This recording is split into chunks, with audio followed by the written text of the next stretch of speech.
তার রাজনীতিতে আসা ছিল প্রতিষ্ঠিত ক্ষমতার বিরুদ্ধে, অন্যায়ের বিরুদ্ধে।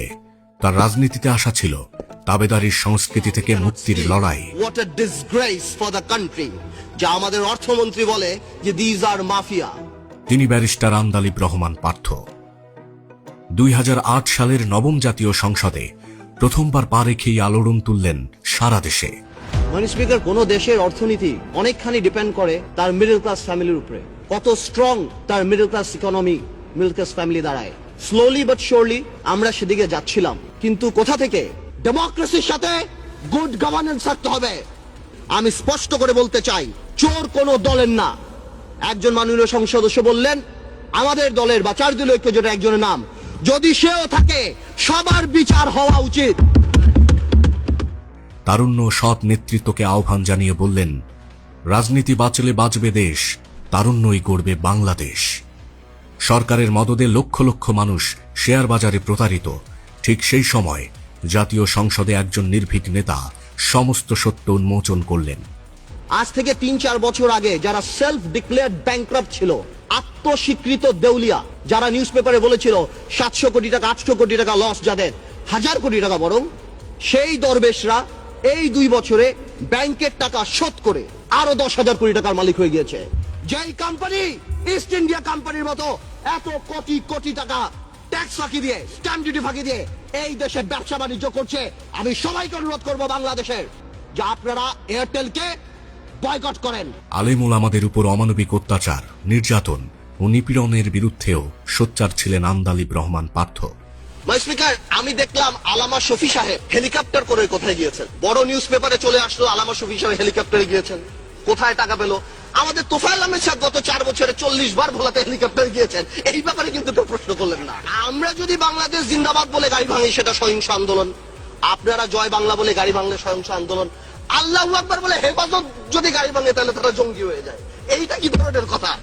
করোনা মহামারী ও ডেঙ্গুর সময় তিনি মানুষের পাশে থেকে নিয়মিত খোঁজ খবর নিয়েছেন, সচেতনতা বৃদ্ধিতে নিয়েছেন নানা উদ্যোগ। যার করোনা হচ্ছে তাকে কিন্তু সবাই ফেলে দিচ্ছে, তাকে কিন্তু হাসপাতাল নিতে যাচ্ছে না। 300 এমপি যে বানিয়ে দিল, এরা বেতন খাচ্ছে, গাড়ি নিচ্ছে, কত ভোট হয়েছে।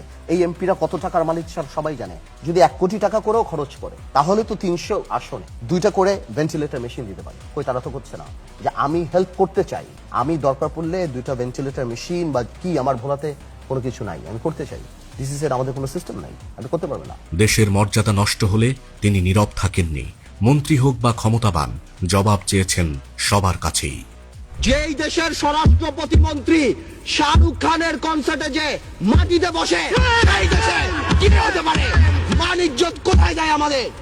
আ মন্ত্রী ইজ নট আ পারসন, আ মন্ত্রী অফ দ্য ফ্ল্যাগ। সেই মন্ত্রী আমাদের, সেইখানে স্বরাষ্ট্রমন্ত্রী যেই কাজ করে, এই দেশে এগুলি হতেই পারে।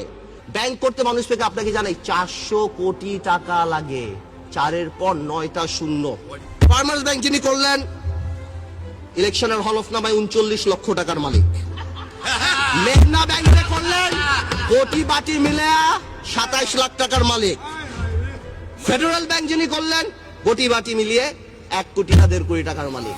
দুর্নীতি নাকি আমরা করি? ইয়া খোদা, আমার কথা কি, দুর্নীতি অনেকেই করে, লুকায়া টুকায়া করে, কিন্তু এইটা কি দুর্নীতি? খুল্লা দুর্নীতি। যখন তরুণরা রাজনীতি থেকে মুখ ফিরিয়ে নিয়েছিল, যখন সংসদ হয়ে গিয়েছিল দলীয় আড্ডাখানা, তখন আশার আলো হয়ে রাজনীতিতে আসলেন তিনি। বলেছিলেন, রাজনীতি যদি সৎ মানুষের হাতে না থাকে, তাহলে অসৎ মানুষদের হাতেই রাষ্ট্রের ভাগ্য নির্ধারিত হবে।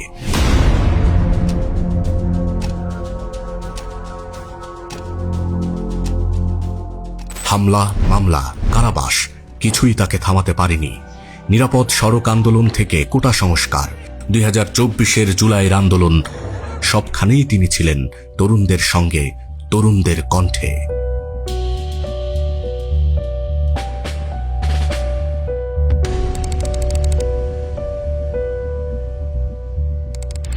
ব্যারিস্টার আন্দালিব রহমান পার্থ, যার রাজনীতি মানুষকে ফিরিয়ে এনেছে রাজনীতিতে, যিনি মানুষকে দেখাচ্ছেন পরিবর্তনের স্বপ্ন।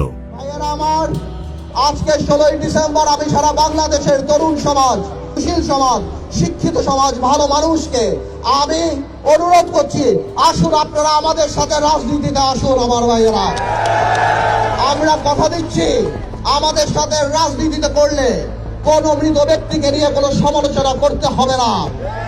আমাদের সাথে রাজনীতি করতে হলে কোন গুন্ডা পান্ডা চাঁদা টেন্ডার কোনো কিছুই করতে হবে না। আজ যখন দেশ খুঁজছে নৈতিক নেতৃত্ব, সময় এসেছে তার পাশে দাঁড়ানোর, সময় এসেছে ঘুরে দাঁড়ানোর। আসুন সবাই মিলে দেশ করি।